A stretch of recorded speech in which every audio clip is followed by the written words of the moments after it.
Chapter 15, America is Calling.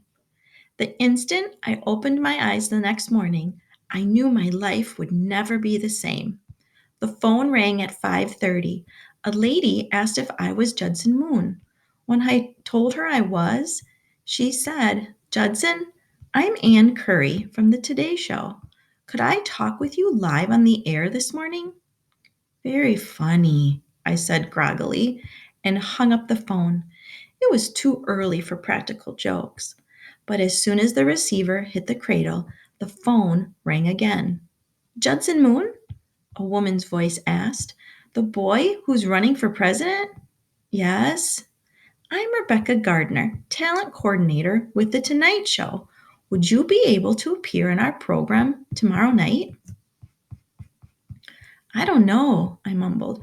"I have a lot of homework this week." "We'll charter a flight for you," she offered. "First class hotel, limousine. Would you like to visit Disneyland while you're here? I can arrange that." "Can you call me back in 5 minutes?" I asked. I hung up the phone and it rang again. "Judson, this is Ann Curry again. Listen, I'm sorry I woke you up, but it's a morning show and we have to get going pretty early." "Call back in 5 minutes," I snapped at her. I wanted to get Lane on the phone, but every time I put down the receiver, the phone would ring again. Somebody from People magazine called saying they wanted to put me on the cover. The National Enquirer wanted to buy the rights to my life story. Finally, I was able to speed dial Lane. "You got to get over here," I practically shouted in the phone. "America is calling." "The Associated Press story must have hit the papers," he said. "I'll be right over. Let me handle everything." I hung up the phone and it rang again. It was Mrs. Sayers. She complained that TMZ had woken her up at 5 o'clock in the morning, begging to interview her. I took the phone off the hook while waiting for Lane to bike over to my house. Mom and Dad rushed out to work before I had the chance to ask them if I could stay home from school. Lane wheeled into the driveway right after my folks pulled out of it. The phone rang about a second after we put the receiver back in the cradle. "Moon Campaign Headquarters," Lane answered matter-of-factly. Everybody who was anybody was trying to get through. 60 Minutes wanted me and Mrs. Sayers on the show. MTV wanted to follow me around for a day with their cameras and turn my life into a reality TV show. Some Japanese TV station was willing to fly an entire camera crew to America to interview me. Ann Curry called again. Lane cut a deal with a big New York publisher from my life story. He told Pepsi, "I don't do commercial endorsements." Watching Lane work the phone was like watching a master potter mold a vase out of clay.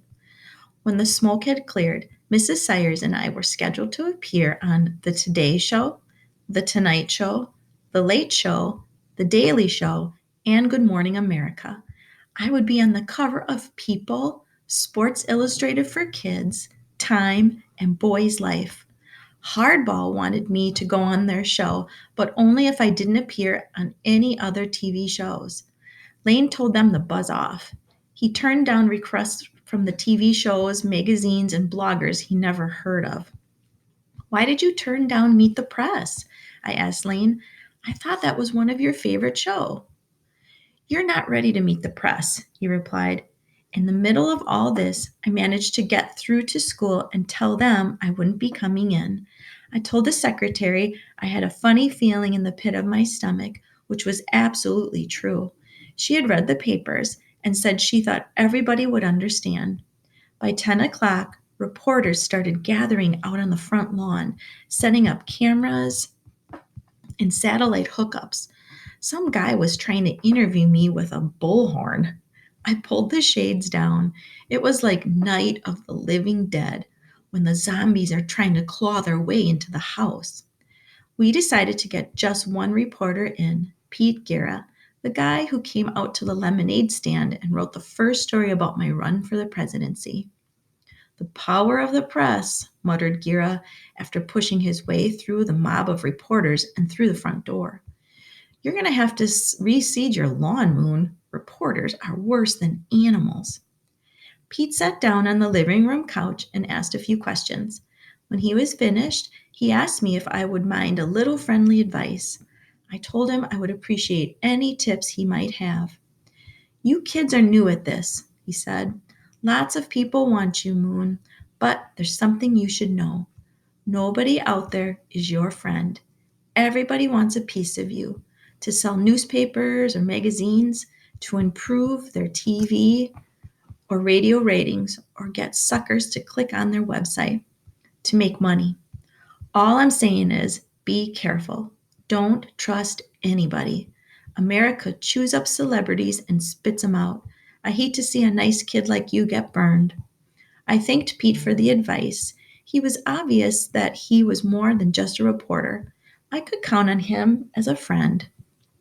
As Pete pushed his way out the door and through the throng of reporters and cameramen on the front lawn, I spotted Gus, our mailman. Lane and I ushered him inside. They say dogs with rabies are dangerous, Gus said, handing me a thick stack of letters. Some guy just offered me $50 to give you a note. What'd you tell him, Gus? I told him he could get it here a lot cheaper if he just put a stamp on it. Usually the man is a bunch of catalogs and coupons and other junk, but the pile of mail Gus handed me was a bunch of letters in regular sized envelopes with my name and address written on them by hand. I pulled out one envelope and ripped it open. Dear Judson Moon, I am in fourth grade. I read in the paper that you are running for president, and I think that's just about the coolest thing that a kid my age would run for president. You're an inspiration to millions of kids like me. I made a lemonade stand just like you and raised $34.25 in a morning. I want you to have the money to help you run. Good luck, Johnny Fishman. A check for $34.25 fluttered to the ground. I ripped open another envelope. It was from a kid in Arkansas who put it on a lemonade stand. $52.50 in bills and change tumbled out. Lane and I put all the envelopes on the floor and started furiously ripping them open. There were about 50 of them. Some were simply addressed Judson Moon, Madison, Wisconsin. Some of the letters were from kids who put up lemonade stands. Other kids had car washes, bake sales, or yard sales. Kids were actually selling their own toys to raise money for me. With each letter was a check or a bunch of bills. The largest contribution was $103.